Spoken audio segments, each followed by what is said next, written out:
Mainam na ikaigising na, Nira. Paano ako napunta dito, Nympha? Ay, iyan na isang mahabang salaysay. Ngunit ang nangyari ay, nung kayo ay... Hindi na bale. Hindi na bale. Salamat sa kung ano bang tulong ang naigawa mo para sa akin. Kailangan ko lang makabalik ng Balaak. Nanggaling na dito si Mira at ikaw ay binili niya sa akin. Wala na sila sa Balaak. At baka wala ka na rin ng maabutan doon. Kaya ay dumito ka na lang muna at magpahinga ka muna muli. Hindi ko na kailangan ng pahinga. Hanapin ko na lang si Mira, sa kanya na lang ako makikibalita. Sige. Kung gayon ay kasama ako. Bakit? Hindi mo kailangan samahan ako, no? Ano, bodyguard ka lang? Ganon? Bodyguard? Guard. Guard? Oo, basta, dito ka lang. Huwag mo akong susundan, okay? Diyan ka lang. Kang gagalaw. Bye-bye.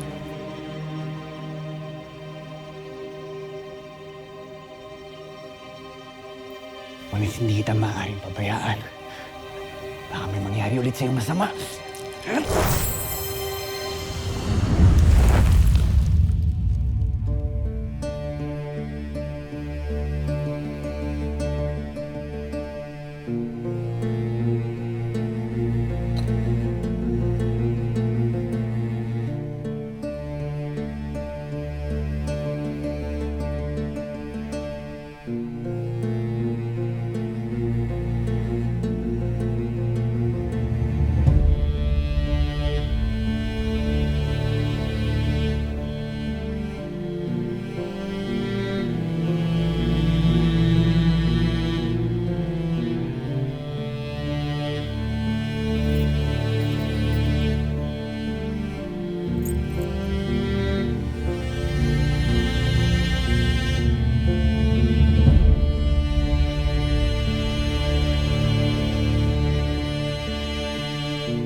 Sana na may hindi ka nagagawa ng kapilyahan, Hara.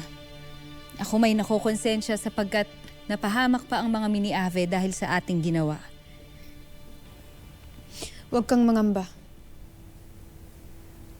Napatunayan ko na marami sa kanila ay mabubuti.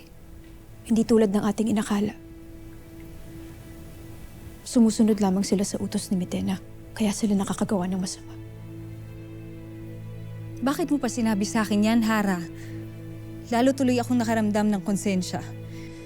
Nararapat pa rin na sila'y makulong. At hindi na dapat palayain pa. Nakulong sila? Pinadakip ng pinuno ng konseho ang mga mini-ave dahil sa pagdukot nila sa'yo.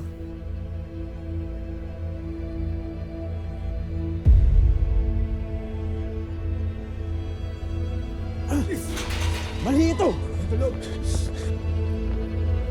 Ano? Wala kaming ginawang masama. Mabuti naman at nahuli na rin ang mga miniyabing ito. Kahit kailan hindi na kayo makakawala pa upang mawakasan ang paggawa ninyo ng kasamaan. Tiyaking hindi sila makakawala pa. Lalo't ayokong maging hadlang uli sila para hindi matuloy ang pag-iisang dibdib ni Soldarius at ang ating Hara. Masusunod, pinunong konseho. Narito na si Armea. Nasaan siya? Iharap niyo ako sa kanya. Bakit ko pahihintulutan yan? Sapagkat siya ang magpapatunay na wala kaming ginawang masama! Kahit kailan, hindi ko pakikinggan ang salita ng dating kaaway.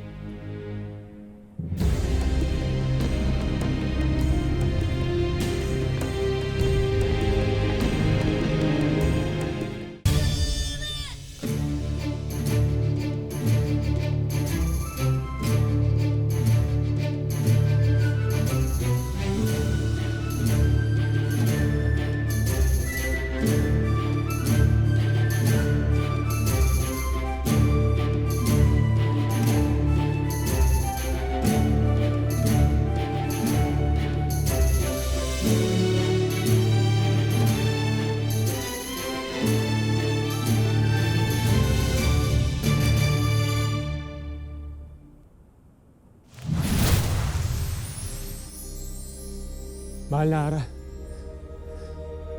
Sabihin mo sa kanila ang katotohanan na wala kaming masamang ginawa sa'yo. Pakiusap. Linisin mo ang aming pangalan. Palayain niyo sila. Ngayon din! Paumanin, mahal na Hara.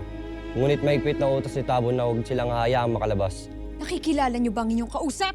Mas malakas ba ang utos ng konseho laban sa isang hara?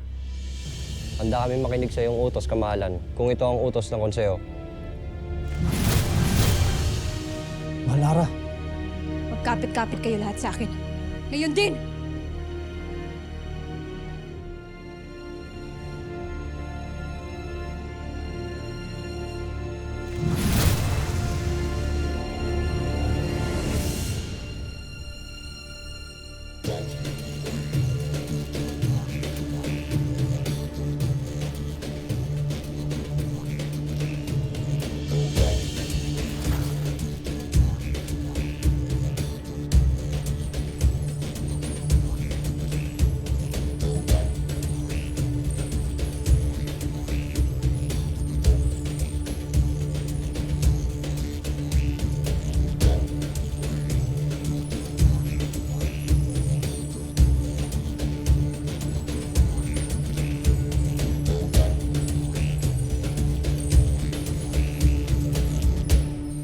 Salamat sa pagdalo mga lambana. Ngunit bakit ilang mash na lang ng Lireo ang narito? Nasaan ang hara ng Lireo? Paparating na siya.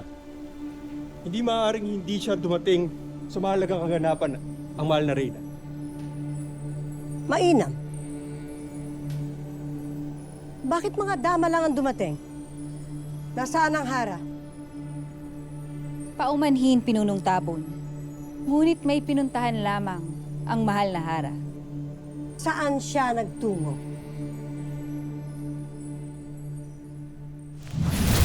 Ang mga kaaway ng Iniabe! Takbin sila! Huwag hayaang makatakas! Ibaba ninyo ang inyong mga sandata! Sapagkat hindi sila mga kaaway.